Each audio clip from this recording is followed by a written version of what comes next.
Boa noite a todos. Eu desejo que a paz seja convosco. E que Deus cerque a sua casa com paz. Livro do Gênesis. Nós vamos ler 3 textos, ou 3 versículos. O primeiro está em Gênesis capítulo 12. Gênesis capítulo de número 12, versículo de número 1 e versículo de número 2. Gênesis, capítulo de número 12, versículo de número 1 e versículo de número 2. Quem encontrou, diga amém. Amém.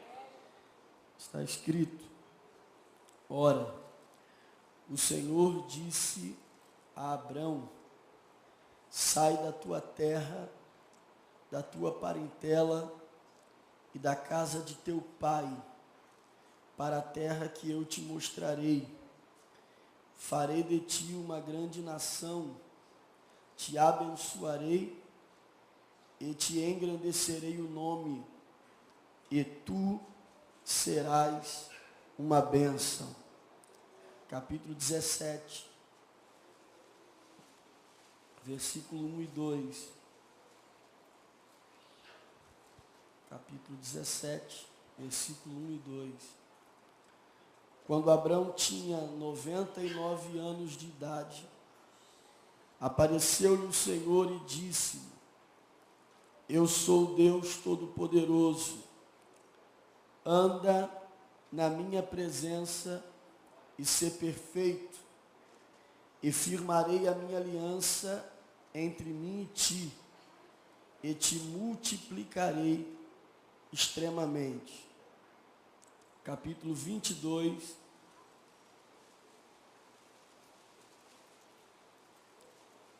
versículo 1 e 2. Amém? Depois destas coisas, provou Deus a Abraão, dizendo: Abraão, e este respondeu: eis-me aqui. Então disse Deus: toma o teu filho, o teu único filho, Isaque, a quem amas, vai à terra de Moriá e oferece-o ali em holocausto, sobre um dos montes que eu lhe mostrarei. Podeis assentar. Abrão é um personagem extremamente conhecido. Ele é considerado pelas Escrituras o pai da fé, é o responsável por aquele que dá início à nação de Israel. É um homem respeitado pelas 3 grandes religiões monoteístas, tanto o judaísmo quanto o islamismo e também o cristianismo. Reconhecem a importância de Abraão e também o reconhecem como o pai da fé. A fé que o nosso irmão Judas, ao escrever a sua carta, no verso de número 3, ele vai dizer que estava se preparando para detalhadamente falar sobre salvação, até que ele sente no seu coração em falar do que ele chama batalha da fé. Judas fala que os crentes precisam batalhar para manter a fé que uma vez lhe foi dada. Paulo, escrevendo a Timóteo, na sua primeira carta, no capítulo de número 4 e no versículo de número 1, ele vai dizer que um dos sinais dos últimos tempos seria a apostasia. Apostasia é o abandono da fé. Segundo o apóstolo Paulo, um dos sinais de que os tempos estão no fim é que o povo abandonaria a fé, juntando para si doutores que falem aquilo que eles gostam de ouvir. E com isso o povo cairia em doutrinas de demônios, se afastando da fé verdadeira.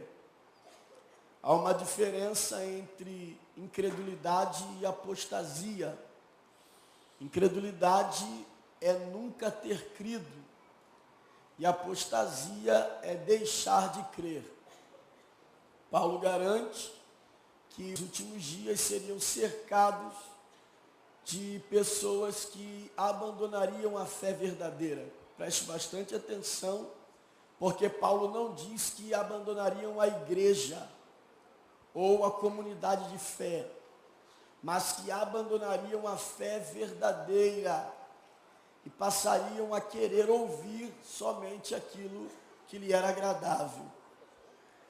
A fé é importantíssima dentro da visão bíblica. É tão importante que o escritor aos Hebreus, no capítulo 11, diz que sem fé é impossível agradar a Deus.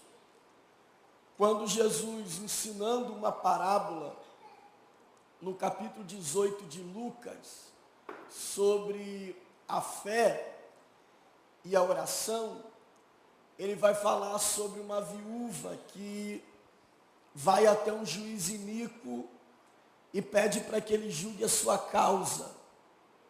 E com a insistência daquela mulher, aquele juiz que não teme a Deus e nem respeita os homens, vai julgar a causa daquela mulher pela sua insistência. Jesus utiliza-se desse acontecimento, dessa parábola, para dizer que se um juiz iníquo, corrupto, que não teme a Deus e não respeita os homens, atendeu uma mulher pela sua insistência, que dirá o seu Pai Celestial, se não atenderia aqueles que clamam a Ele de dia e de noite. Só que ele termina essa parábola com uma indagação. Se o Filho do Homem vier, ou quando o Filho do Homem vier, Lucas 18:8, quando o Filho do Homem vier, ele encontrará fé na terra? Essa pergunta que Jesus deixa no ar, no capítulo 18 de Lucas, está ligada a todo um contexto do capítulo 17. Você vai perceber que no capítulo 17 de Lucas, Jesus vai falar que, para que a gente tenha uma ideia do que serão os últimos dias, nós deveríamos lembrar de 2 dias. Para que a gente tivesse uma ideia de como seriam os últimos dias, nós deveríamos lembrar de 2 dias. O primeiro dia ele diz: lembrai-vos dos dias de Noé, porque assim como foram nos dias de Noé, assim será a vinda do Filho do Homem. E aí ele diz assim: nos dias de Noé, casavam-se, davam em casamento, comiam, bebiam, até que Noé entrou na arca. Depois ele diz: lembrai-vos dos dias de Ló, porque assim como foram nos dias de Ló, assim será a vinda do Filho do Homem. E ele repete: casavam, davam-se em casamento, compravam e vendiam. Isso aqui é interessante, porque Jesus não lembra dos dias de Noé, dos pecados que haviam. Todos nós sabemos que o período de vida e de tempo em que Noé viveu foi o período em que você vai ouvir Deus dizendo que se arrependeu de ter feito o homem, pelo fato da maldade do coração do homem ter crescido de tal maneira que a terra estava corrompida e cheia de violência, por isso o dilúvio. Mas quando Jesus trata dos dias de Noé, ele não trata dos pecados cometidos naquela época. Mas ele diz, nesses dias, eles compravam, vendiam, casavam e davam em casamento. Quando ele fala dos dias de Ló, ele não fala dos pecados que haviam na época de Ló. Dentre tantos eles, a sodomia, que é a relação sexual entre homens. Ele vai falar do comprar, vender, casar e dar-se em casamento. Porque aqui Jesus não trata dos pecados dos dias de Noé e nem trata dos pecados dos dias de Ló, mas diz que os últimos dias serão iguais aos deles, com pessoas que casam, dão-se em casamento, compram e vendem, e logo em seguida, no capítulo 18, ele fala sobre o dever de orar e a possibilidade de quando o Filho do Homem vier, não achar fé na terra. Primeiro, há uma ideia importante nessa proposta de Jesus, porque quando se fala de salvação, nos dias de Noé, apenas 8 se salvam. Noé e a esposa, os 3 filhos e as 3 noras. Apenas 8 se salvam nos dias de Noé. Logo, se salva menos pessoas do que Jesus ou Deus queria salvar. Nos dias de Ló, se salvam 3, sendo uma família de 4, mas os 2 genros. Então tem Ló, a mulher, 2 filhas e 2 genros. E se salvam 3, Ló e as 2 filhas. Você percebe que salvam-se 8, diminui para 3, e Jesus diz, quando o Filho do Homem vier, achará fé na terra? Ou seja, terei condições de salvar alguém quando eu vier? Porque no dia de Noé, eu queria salvar muitos, salvei 8. Nos dias de Ló, eu queria salvar muitos, salvei 3. E nos dias que o Filho do Homem vier, já que os nossos últimos dias serão semelhantes aos dias de Ló e de Noé, significa que a possibilidade de salvação será menor. E os salvos serão reduzidos muito menor do que aquilo que Deus gostaria de salvar. O segundo ponto interessante aqui, como eu disse, Deus não trata dos pecados do povo, mas da indiferença do povo. E ele diz que o povo é indiferente ao que acontece, porque nos dias de Noé, Deus o chama Noé de pregoeiro da justiça. Ele é responsável pela pregação. E o povo? Nem aí. Casando, chamando em casamento, comprando e vendendo. Na época de Ló, os anjos descem na terra. E o povo? Nem aí.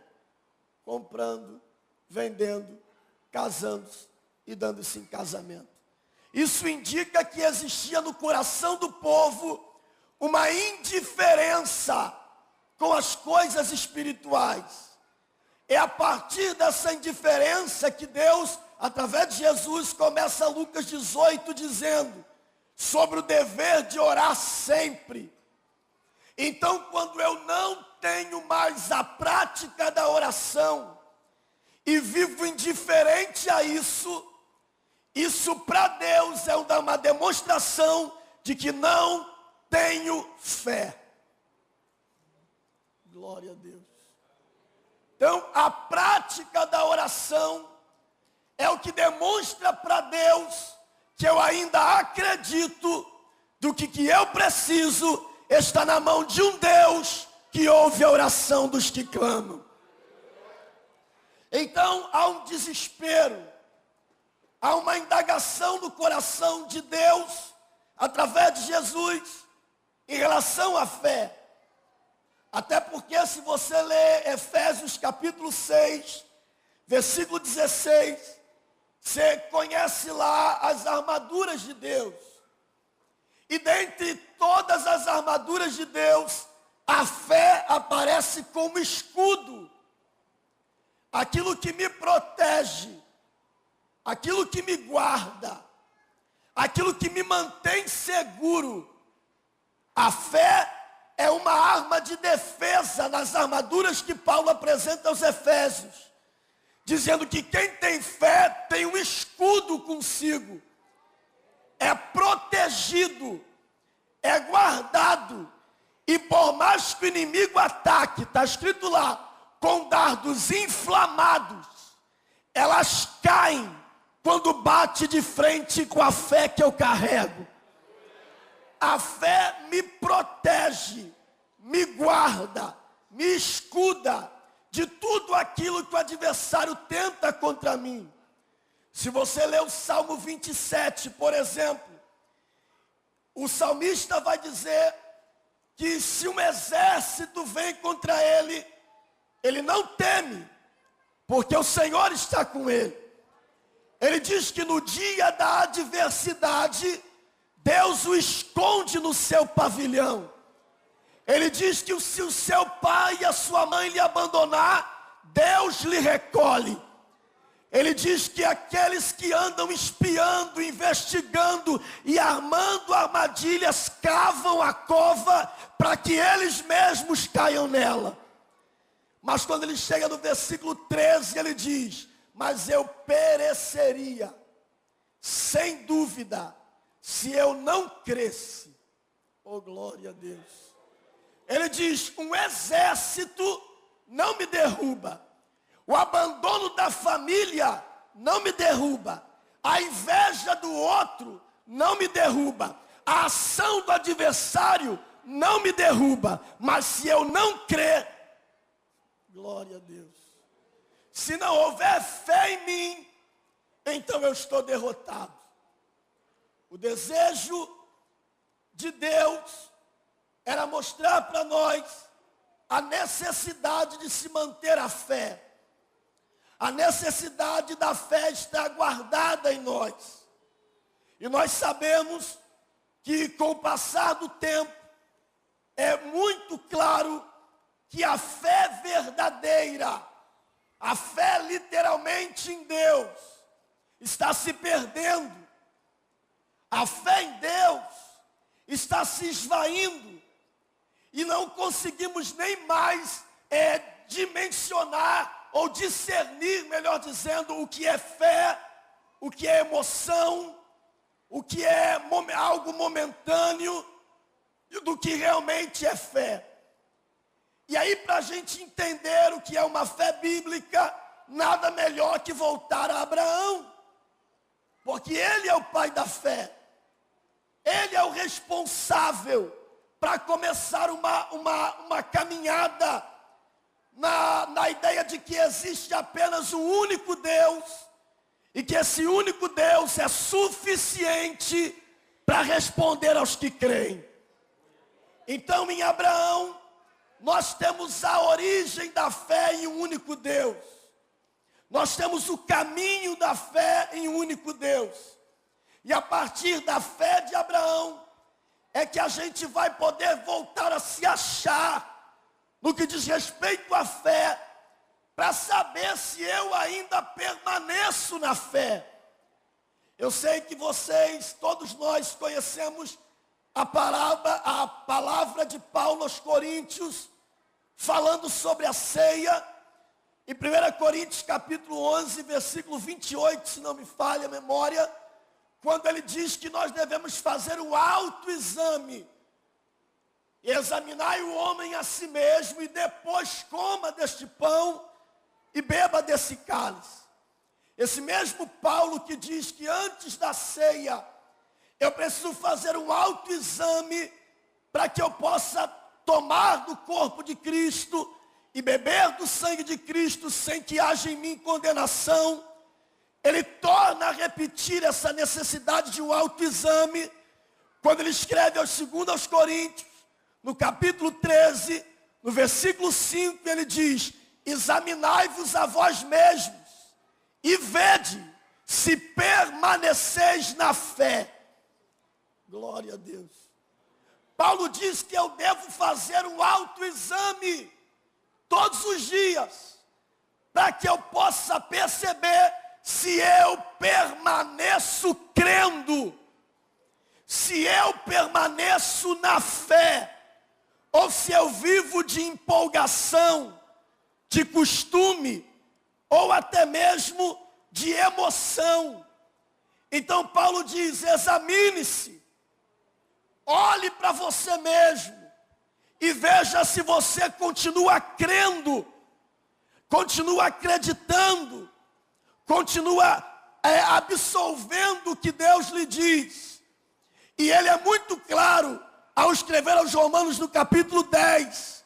E ele diz: olha, se falta fé em vocês, o antídoto é um só: ouvir a palavra de Deus, porque a fé vem pelo ouvir, e ouvir a palavra de Deus. Então, a origem da fé é em um único Deus, a caminhada da fé em um único Deus começa em Abraão. Então nada mais justo do que nos examinarmos através do início, para saber se ainda continuamos na fé que nos foi proposta.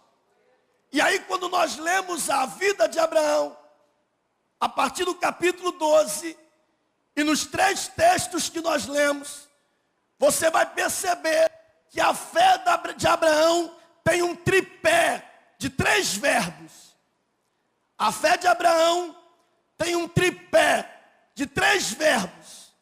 E é por causa desses 3 verbos que Deus olha para ele e diz: esse aí crê, esse aí crê, esse aí será uma bênção, esse aí eu engrandecerei o nome dele, esse aí eu alcançarei ele e a sua descendência.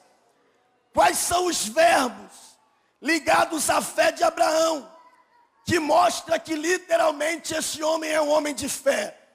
O primeiro está no versículo 1 do capítulo 12 de Gênesis, quando Deus se apresenta para Abraão e diz: sai.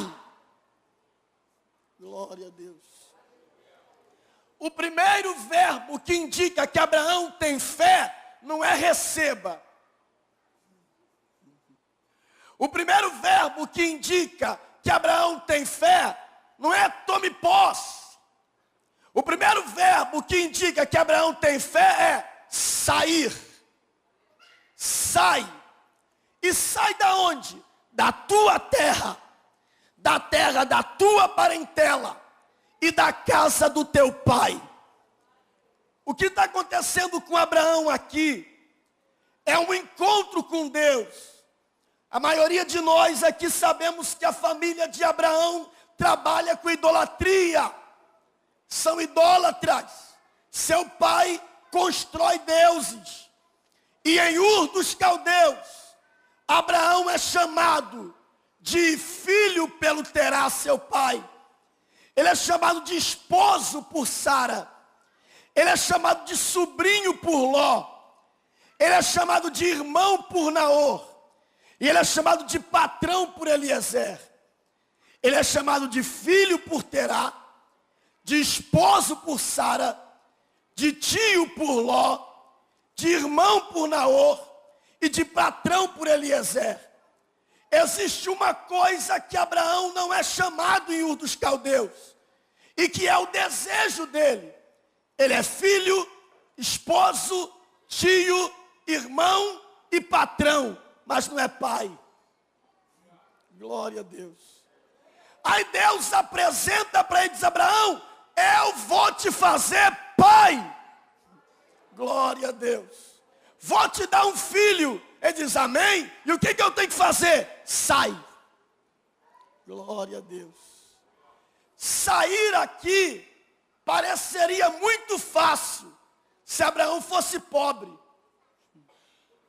Sair aqui pareceria muito fácil se Abraão não tivesse conforto. Só que Abraão é rico. Abraão tem estabilidade. Abraão ficou rico com imagens. Abraão ficou rico com a idolatria. Abraão ficou rico com as coisas do pai. E toda aquela terra está envolvida na idolatria. E aí a proposta que Deus está fazendo para Abraão é radical. Deus está dizendo: Abraão, sai. Da onde? Do conforto. Glória a Deus. Tem conforto, mas é errado. Sai. Te dá estabilidade, mas é errado. Sai. Te deixa bem de vida, mas é errado. Sai. E uma coisa é você sair, oh glória a Jesus, da onde você está prejudicado. Outra coisa é você sair da onde está dando tudo certo, mas não é certo. Porque nem tudo que dá certo é certo. Glória a Deus. O que Deus está prometendo a Abraão é: sai da zona de conforto. Sai dessa estabilidade. Sai desse lugar onde tudo dá certo, mas não é certo. Se você ficar na casa do teu pai, você vai receber herança. Mas se você sair para onde eu te mostrar, você vai receber promessa. Oh, glória a Deus. Para ter herança, você não precisa ter fé. Mas para ter promessa, você precisa crer. Quem quer herança se suja. Quem quer herança, se precisar, briga. Quem quer herança, se precisar, arruma problema. Quem tem promessa, larga tudo, porque crê que quem prometeu é fiel para cumprir. Abraão sai. Parece ser fácil, mas você vai perceber que não é tão fácil assim. Sair de um lugar onde tudo está indo bem, mesmo que não seja o correto. Vou lhe dar um exemplo. Capítulo 19 de Gênesis. Deus faz a mesma proposta para Ló. E qual é a proposta de Deus para Ló? Sai de Sodoma. E ele não queria sair. A Bíblia diz que Abraão manda ele escolher. E o texto diz que ele escolhe as campinas, que pareciam um jardim do Éden. E por que é que Ló escolhe as campinas verdejantes? Preste bastante atenção nisso, porque isso é importante. Por que é que Ló escolhe as campinas do Jordão, os pastos verdejantes? Porque ele vive de gado. Ele vive de pecuária. Ele olha para as campinas e diz: aqui é um bom lugar para ganhar dinheiro. Aqui é um bom lugar para engordar boi. Aqui é um bom lugar para engordar boi, para ganhar dinheiro. Ele não está preocupado com a família. Ele está preocupado com os bois. Ele vai para lá por causa do gado. Tanto é que quando ele chega em Sodoma e ele percebe que a cultura de Sodoma não é boa, que o pecado de Sodoma é grande diante de Deus, 2 Pedro 2, versículo 7 e versículo 8, diz que a alma de Ló se afligia naquele lugar, porque ele era justo. A alma dele está aflita, mas ele não sai. A alma dele está angustiada, mas ele não sai. E por que ele não sai do lugar que angustia a alma dele? Ou que deixa a alma dele em angústia? Ele não sai do lugar que deixa a sua alma em angústia, porque é o lugar que prejudica a alma dele, enche o bolso. Oh, glória a Deus. Aleluia. A família está se perdendo, mas o bolso está cheio. Então a gente fica pelo bolso, independente do que aconteça com a família. E aí Ló não percebe que ele está se envolvendo com o que não presta, se enrolando com o que não presta, perdendo a família, perdendo os filhos, perdendo tudo que tem, mas com o bolso cheio. E aí aquela aparência de estabilidade financeira não faz Jó perceber que ele está no lugar errado. Oh, glória a Deus. Eu vou repetir isso porque é importante. Nem tudo que dá certo está certo. E nem toda a estabilidade financeira vale a pena o sacrifício da família. Tem muita gente que diz que tem fé, mas não consegue largar o que é errado, porque antes de pensar na família, pensa na vida que tem, nos lugares que frequentam, nos amigos que adquiriu. E com isso, a alma está afligida, porque Deus já disse, não te quero mais aí. Mas o bolso grita mais alto que a alma. E aí enquanto o bolso diz fica, a alma diz sai. O bolso diz fica, a alma diz sai. Ele chora, mas não sai. Geme, mas não sai. Se sente mal, mas não sai. Mas o Espírito te trouxe aqui para dizer, sai desse lugar onde Deus não é glorificado. Oh, glória. Aleluia. É uma atitude de fé. E fé não é sair de um lugar para outro melhor. Fé é sair de um lugar para onde Deus vai mostrar. Oh, glória a Jesus.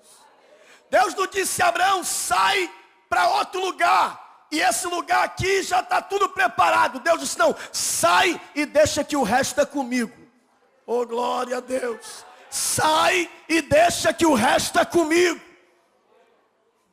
Abraão está saindo do conforto. Existe um texto em Mateus, e eu já mencionei ele aqui uma vez, que é Mateus capítulo 5, versículo 29. Jesus está falando sobre pecado, sobre aquilo que arranca a gente do céu. E ele diz assim, se o teu olho, se a tua mão, ou se o teu pé te faz pecar, corta ou arranca. Só que ele não fala isso na questão literal, arranca o olho, arranca o pé, arranca a mão, não é isso. Ali é uma hipérbole. O que Jesus está dizendo é, vá na raiz do mal. Vai na raiz do mal, vê o que te faz pecar, vai na raiz do mal e corta. Só que ele não diz só, arranca o olho, corta a mão e corta o pé. Ele faz questão de dizer, se o teu olho direito, se o teu pé direito, se tua mão direita. Por que ele não diz olho esquerdo? Por que ele não diz pé esquerdo? Por que ele não diz mão esquerda? Ou por que ele não diz só olho, mão e pé? Por que ele faz questão de dizer olho direito, mão direita, pé direito? Porque o judeu entende claramente o que Jesus quer dizer. Porque a destra para o judeu é importantíssimo. É o lugar da honra, da alegria, da bênção. Você lembra do próprio Jacó? Quando Raquel está morrendo, ela pega a criança e diz, o nome dele é Benoni, ou Benoni, filho da minha dor. Jacó pega e diz, não, o nome dele é Benjamim, filho da minha destra, da minha força. A Bíblia diz que quando nós se encontrarmos com Cristo, Ele estará à direita de Deus. A Bíblia diz que os bodes serão lançados para a esquerda e as ovelhas à direita de Deus. A Bíblia diz em Isaías que Deus não me toma pela mão esquerda, Ele me toma pela mão direita. O direito é o lugar da bênção. A direita é o lugar da vitória, da força, da honra. Aí olha o que ele diz, se o teu olho direito te faz pecar, arranca. O que ele está dizendo? Olho direito, lugar de honra, lugar de prazer, lugar de felicidade. Te dá prazer, te dá honra, ou melhor dizendo, te dá prazer, te dá alegria, te dá felicidade, mas é errado, corta. Oh, glória a Deus. Aleluia. Te deixa bem, te faz sentir feliz, mas é errado, corta. Aí ele diz, porque é melhor entrar no céu sem um pedaço do que ir para o inferno inteiro. Oh, glória a Jesus. Há uma grande dificuldade em largar aquilo que nos satisfaz. Uma coisa é largar o que eu já não gosto. Para quem não gosta de beber, bebida não é nada. Para quem não gosta de fumar, fumar não é nada. Para quem não gosta de balada, balada não é nada. Agora, para quem gosta dessas coisas e se sente bem com isso, há uma dificuldade em abandonar. É por isso que a fé de Abraão é uma fé de verdade. Porque ele está dentro de um conforto. Mas ele diz, Deus é maior que o conforto que eu tenho. Deus é maior que o prazer que eu tenho. Deus é maior que a felicidade que isso me traz. E se isso me afasta de Deus, eu largo isso porque eu quero Deus. Oh, glória a Jesus. Oh, aleluia. Eu acho lindo o que Jesus faz com os pescadores. Porque quando Jesus vai buscar os pescadores de peixe para transformar em pescadores de homem, ele não chama Pedro com um barco vazio. Porque chamar Pedro com um barco vazio é mole, ele não pescou nada a noite toda. Então se Jesus diz, vem e me segue com um barco vazio, diz, claro, não pesquei nada. Só que Jesus faz questão de ir no mar, encher o barco de peixe, trazer o barco para a praia, o barco está cheio de peixe, é a melhor pescaria que Pedro fez na vida. O barco está cheio de peixe. Ele ia faturar ali, irmão. Ele ia faturar uma grana ali. Só que Jesus enche o barco de peixe e diz assim, agora tu escolhe, ou peixe ou cordeiro. Oh, glória a Jesus. Aleluia. Se você ficar com peixe, tem dinheiro para o ano todo. Se você ficar com cordeiro, vai viver de provisão. Oh, glória. Mas não vai te deixar faltar. E o que vai entrar, você vai saber quem é que está te dando. É o Cordeiro de Deus que tira o pecado do mundo. Sair é o verbo que indica que temos fé em quem nos fez a promessa. Abraão tem fé, porque Deus diz, sai. E ele diz, estou saindo. E outra coisa, Abraão não tem escola bíblica. Abraão não tem Bíblia. Abraão não tem pastor. Abraão não tem lugar para se reunir para culto. Abraão só ouviu a voz, dizendo, sai. Ele diz, opa, os deuses que eu sirvo aqui nunca falaram comigo. Se esse fala, é esse que eu vou seguir. Oh, glória a Jesus. Sair, aleluia, é que indica que temos fé. O segundo verbo está no capítulo 17, no verso 1, quando Deus vai dizer para Abraão, ande. Glória a Deus. Isso aqui é muito interessante, porque o primeiro verbo que indica que Abraão tem fé é sair. O segundo verbo que indica que Abraão tem fé é andar. Porque tem gente que sai, mas volta. Glória a Deus. Tem gente que sai, mas para. Tem gente que sai e desiste. Deus diz, Abraão, sai. Abraão saiu. E Abraão já está andando, irmão. Já tem um tempo. Abraão já está andando, já tem o tempo. E quando Deus aparece com ele, a palavra de Deus é, continue andando. Oh, glória a Jesus.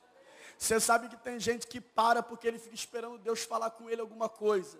E diz, não, eu só ando depois que Deus falar comigo. Eu só faço depois que falar comigo. Eu só faço depois que Deus falar comigo. Aí Deus vem num culto como esse e diz, continue andando. Oh, glória a Jesus. Aleluia. E isso é ter fé. É você ainda não ter chegado onde Deus te prometeu e mesmo assim, continua andando. Aleluia. Isso é fé. E outra coisa, fé não dá ré. Aleluia. Fé não dá ré. E aí eu vou imitar os pregadores. Pega a mão desse irmão aí, para ele não dormir. Aleluia. E diga para ele, fé não dá ré. Se der ré, não é fé. Porque fé não dá ré. Não, diga para ele guardar isso. Diga, fé não dá ré. Se dá ré, não é fé. Porque fé não dá ré. A fé nunca vai te levar de volta para onde ela te tirou. A fé não te faz andar para trás. A fé só te faz andar para frente. Fé não dá ré. Hebreus capítulo 10, versículo 38. O justo viverá da fé. Se recuar, minha alma não tem prazer nele. Mas nós não somos dos que retrocedem, mas dos que avançam esperando naquele que nos chamou. Aleluia! Quando você lê Mateus capítulo 7, Jesus está falando sobre o sermão da montanha.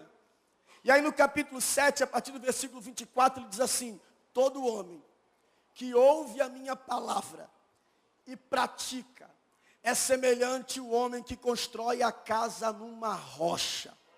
Aí ele diz: vem a chuva, vem o vento, vem o rio, bate naquela casa e a casa não cai.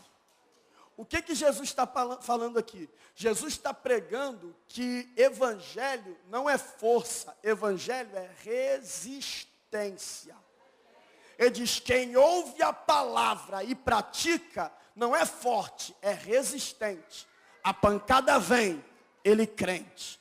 A pancada vem, ela crente. O rio bate, crente. E aqui é interessante, porque ele ensina para nós que quem tem casa na rocha, nem sempre terá testemunho para contar, mas também não desvia. Oh, glória a Deus. Quem tem casa na rocha tem uns 5 anos que não dá um culto em ação de graça, mas continua vindo em todo culto dando glória a Deus. Quem tem casa na rocha não pode de repente dizer, terminei a obra em casa, o salário aumentou, a família está bem, obrigado. Quem tem casa na rocha às vezes não pode dizer isso, mas tu olha para ele, ele está ali, na pancada dando glória, na luta dando glória, no vento dando glória, na peleja dando glória. Isso é fé. A fé não faz a gente desistir. E eu tenho uma palavra para alguém que entrou aqui. Você não vai abandonar a fé, porque a fé te fortalece. Estorremar de camandarama cheia.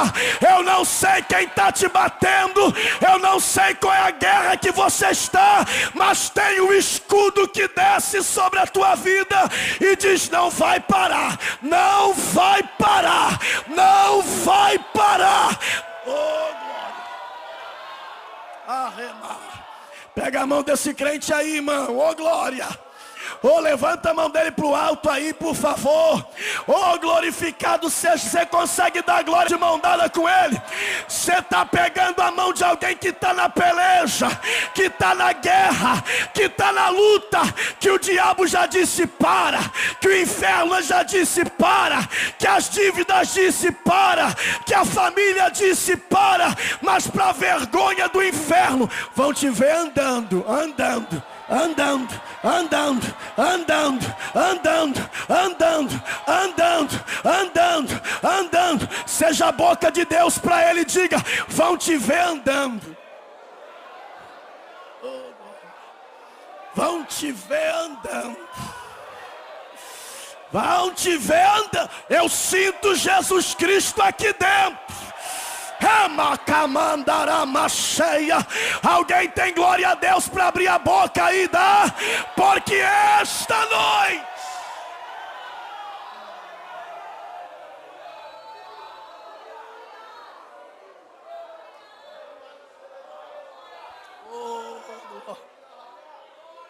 aleluia! Nabucodonosor disse assim para os moços, vocês não vão negar não? Não. Vocês não vão se curvar não? Não. Então aquece a fornalha 7 vezes mais. que é para matar, preste atenção nisso. Ele aquece a fornalha para matar os meninos. Ele aquece a fornalha para os meninos morrerem queimados. E aqueles que levam eles para a fornalha morrem antes de entrar. Porque tem gente que, se passasse a prova que a gente passa, já tinha morrido há muito tempo. Só que quando jogam ele dentro da fornalha, Nabucodonosor disse: opa, peraí. Não jogamos 3? Oh, glória a Deus. Eles não estavam amarrados? Oh, glória, estava. Mas está andando, oh glória a Jesus. Eles estão andando no meio do fogo, e não estão andando sozinho não. Tem um quarto homem que anda com eles, e é o remar.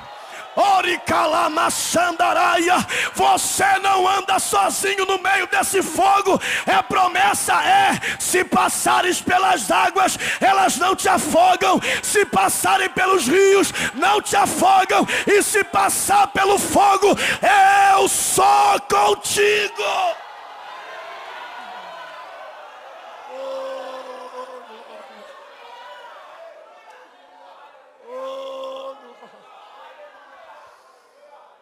Oh, Jesus. Oh, aleluia. Oh, glória a Deus.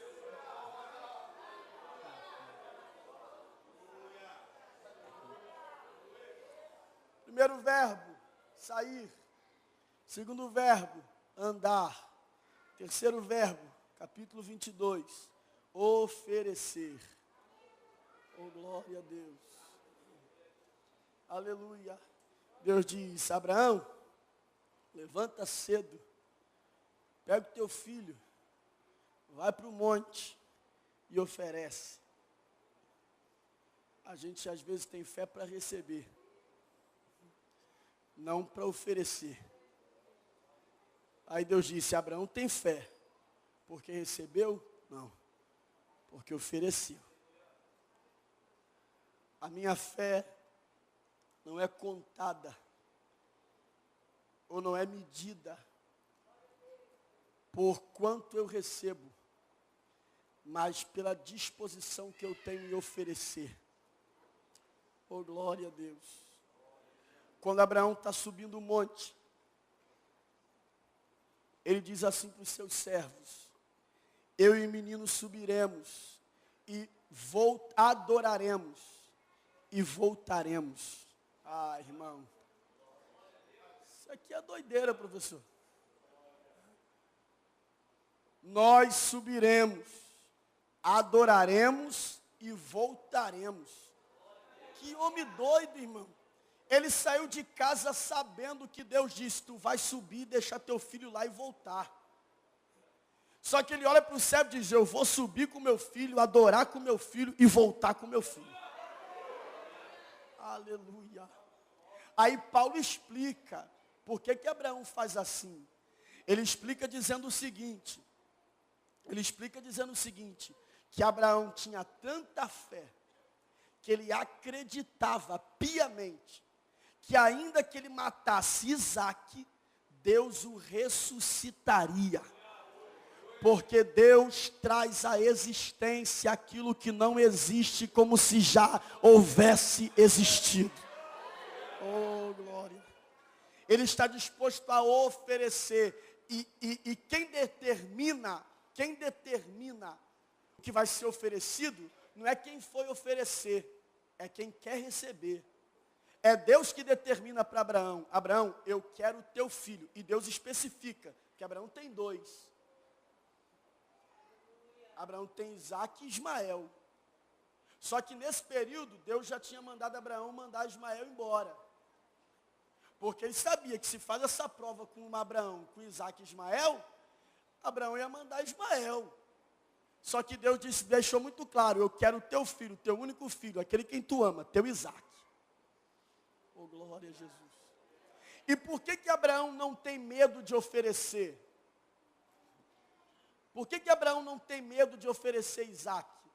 Porque na cabeça de Abraão, Isaque é de Deus antes de ser dele. Abraão não está dando Isaque a Deus.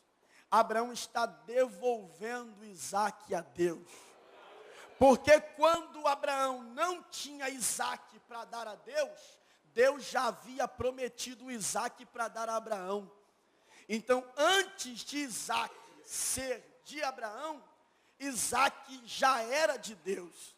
Quando Abraão ouve Deus pedindo, eu quero Isaque, Abraão diz, vou lhe dar, porque antes de ser meu, é teu. Quando a gente entende que o que a gente tem é de Deus, antes de ser nosso, nós não temos dificuldade de dar a Ele o que é dele. Oh, glória a Jesus. Preste bastante atenção, porque quando você lê Gênesis 4, você vai ver Abel e Caim, ou Caim e Abel indo ofertar. Parece até agora, vai parecer até pregação de prosperidade, mas não é não.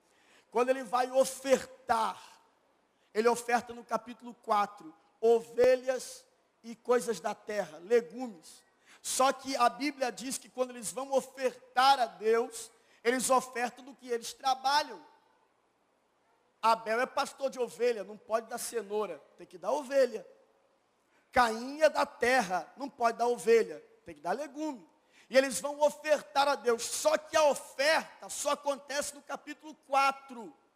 Antes do capítulo 4 não se tem relatos de oferta. Você só tem oferta no capítulo 4. E o que ele oferta? Ovelha e coisas da terra, legumes. Então ovelhas e legumes são entregues no capítulo 4. E por que são entregues no capítulo 4? Porque Deus criou no capítulo 1. Se Deus não cria no 1, não tem nada para se oferecer no 4. Então eles não estão oferecendo o que Deus não tem. Eles estão devolvendo o que Deus lhe deu. Para que a gente entenda, é por isso que ninguém dá dízimo antes do salário. Porque primeiro você tem que ter para dar. Quando você dá o dízimo, você está dizendo, Deus, obrigado, porque eu tenho 90 para viver e Deus 10 é teu. Você só dá porque já recebeu primeiro. Não é uma barganha para receber, é gratidão por já ter recebido. A mesma coisa funciona com adoração. Porque culto é uma grande oferta. Culto é uma grande oferta. E funciona do mesmo jeito. Olha o que a Bíblia diz. Todo que tem fôlego louve ao... E por que louva ao Senhor? Porque tem fôlego. Oh, glória a Deus. Então quando eu venho aqui para louvar, eu só venho louvar porque eu estou vivo. Oh, glória a Jesus. E eu estou vivo porque alguém me mantém vivo. E se alguém me mantém vivo, a Ele seja a honra, a glória, o louvor e a adoração. Oh, glória a Jesus.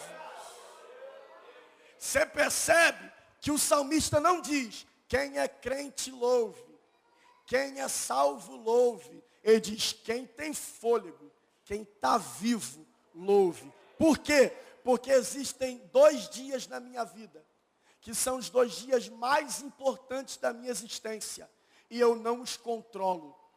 Existem 2 dias na minha vida, que são os dias mais importantes da minha vida, e eu não os controlo. O dia do meu nascimento e o dia da minha morte. Esses 2 dias não é do meu controle. Tem gente se matando à torta e à direita, mas não é controle nosso. Não é controle nosso. Eu não posso determinar, preste bastante atenção, vou encerrar agora. Eu não posso determinar, vou morrer tal dia, de forma natural. Não posso. Quem controla a vida e morte é Deus. E só tem controle sobre a própria vida quem tem poder de dominar a morte. É por isso que Jesus diz, ninguém me mata, eu dou a minha vida. Dou porque vou tomar de volta. Eu entrego ela na sexta, mas pego de volta no domingo. Ele tem poder de controle sobre a vida porque domina sobre a morte. Agora, quem não domina sobre a morte não controla a sua própria vida. Porque depois que eu dou um tiro na minha cabeça, eu não tenho mais como voltar atrás. Acabou. Porque eu não controlo a minha própria vida. Mas aquele que controla a minha vida, aquele que controla a tua vida, é digno de ser exaltado, glorificado, engrandecido. Os vivos louvam. Os vivos louvam. E os salvos adoram. Louvor é para vivo, adoração é para salvo. Porque salvo, e por que salvo adora? Porque ele é vivo duas vezes. Oh, glória a Deus. Aleluia. Todo salvo é vivo duas vezes. E por que é vivo duas vezes? Vivo porque primeiro nasceu da mãe. Oh, glória a Deus. E é vivo de novo porque Jesus disse, tem que nascer de novo. Oh, glória a Deus. E aí nós recebemos uma vida que não é passageira, mas uma vida que é eterna, que nem a morte é capaz de arrancar de nós. Então esta noite nós não temos outro motivo que não seja glorificar a Deus pela vida que Ele nos tem proporcionado. E o que é mais lindo nisso tudo é que enquanto Abraão, isso aqui eu vou falar igual pregador agora, isso aqui é para você dar um glória. Enquanto Abraão está ligado no altar, ele está ali olhando no altar, o texto diz que ele pega o cutelo, Isaac está aqui, e ele vai matar, presta atenção, Isaac, o anjo vem. Se o anjo não vem, varão, ele ia rasgar Isaac no meio. Se o anjo não vem, Abraão ia matar Isaac. O anjo agarra Abraão e diz, Abraão, não faça tal coisa, porque agora eu sei que tu temes a Deus, e não fique preocupado com isso não, tira o teu filho daí. Aí olha o que o texto diz, e o texto diz, e olhando Abraão para trás, e olhando Abraão para trás, viu um carneiro. Não cordeiro, carneiro. O texto diz, e olhando Abraão para trás, viu um carneiro amarrado pelo chifre. Irmão, só subiu Isaac e Abraão. Da onde saiu aquele carneiro? Ainda mais amarrado. Oh, glória a Deus. Abraão está aqui, ó, olhando para Deus, ofertando a Deus, oferecendo a Deus. E o anjo está amarrando um carneiro atrás dele. O anjo amarrou um carneiro para Abraão, porque enquanto Abraão está voltado a fazer as coisas para Deus, Deus está se voltando a fazer alguma coisa para Abraão. Você oferece para Deus alguma coisa e Deus prepara alguma coisa para você. Eu sinto de Deus de te dizer uma coisa aqui, levanta a mão aí. Oh, Jesus.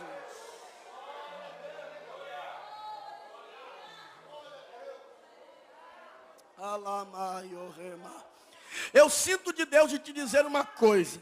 Se tu tem coragem de oferecer a Deus a melhor adoração que você ainda não ofereceu, se você tem coragem de dar a Deus o glória a Deus que você ainda não deu, se você tem coragem de entregar a Deus a tua vida como você nunca entregou ainda, se prepare, você não vai correr atrás de carneiro. Deus está amarrando atrás de você o que você precisa. Deus está amarrando atrás de você o que você precisa. Tem gente vindo para cá esses 12 dias do trabalho, arrebentado, quebrado, cansado, mas veio para o altar, e eu tenho uma palavra para a tua vida. Tem carneiro sendo amarrado nesse monte. Deus proverá.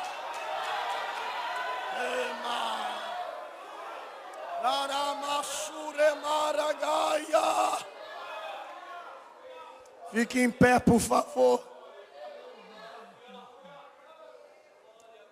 Oh, glória.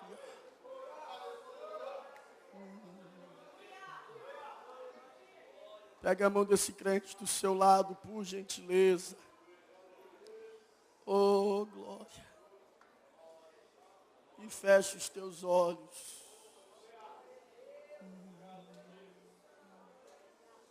Quem veio adorar? Quem veio para o Moriá de Deus? Anara Remas.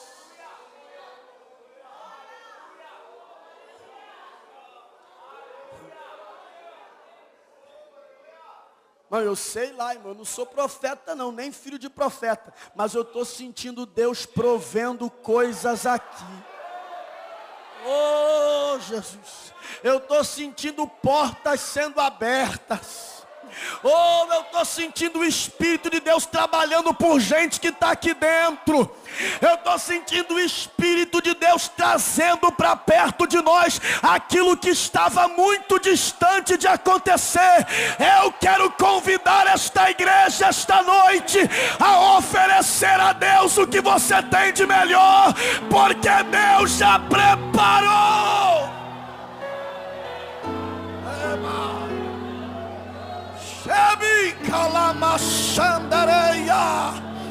Abra a tua boca aí, meu filho.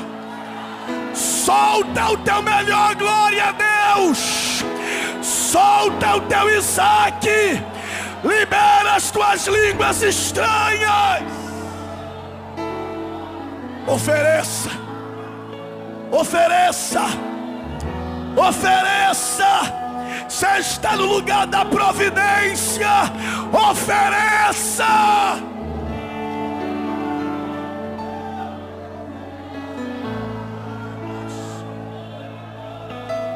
Oh, os vasos fiquem ligados aí,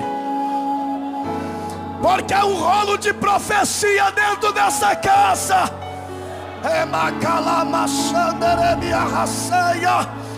É hora de você entregar, de você se curvar, de você se prostrar, de você oferecer. Não deixa nada aí, irmão. Solta tudo.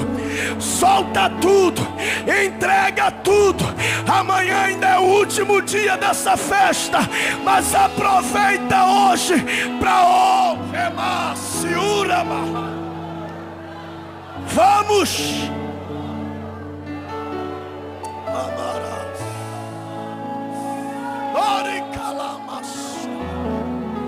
Tranquiliza a tua alma.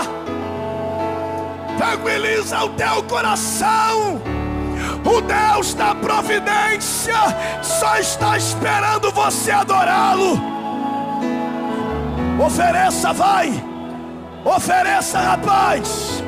Ofereça, moça. Ofereça, homem. Ofereça, mulher. Entregue a tua adoração. Entrega. Faz meu coração ouvir tua voz.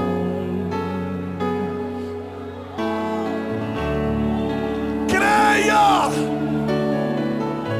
Me chama pra perto. Só assim eu não me sinto só.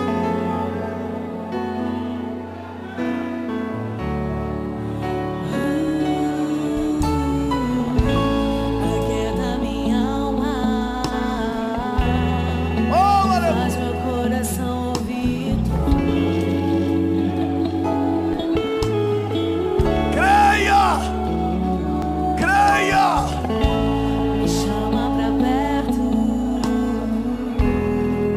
Só assim eu não me sinto só.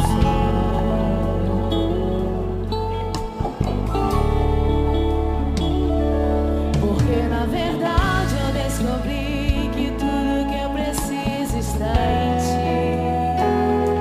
Mas meu coração é teimoso demais pra admitir. Sei que depender é como viver perigosamente, mas eu preciso acreditar e confiar no que você me diz.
abraço nessa pessoa do seu lado aí. Dê um abraço nela. A tua mão me levantará. Diga, Deus está provendo na tua vida. Deus está provendo para a tua casa. Creia, creia, creia, creia. Creia, creia, creia, creia. Creia, creia, creia. Creia. Então vem, aquieta minha alma. Faz o meu coração ouvir. Creia. Me chama pra perto. E só assim eu não me sinto só. Cadê você que precisa entregar a sua vida a Jesus?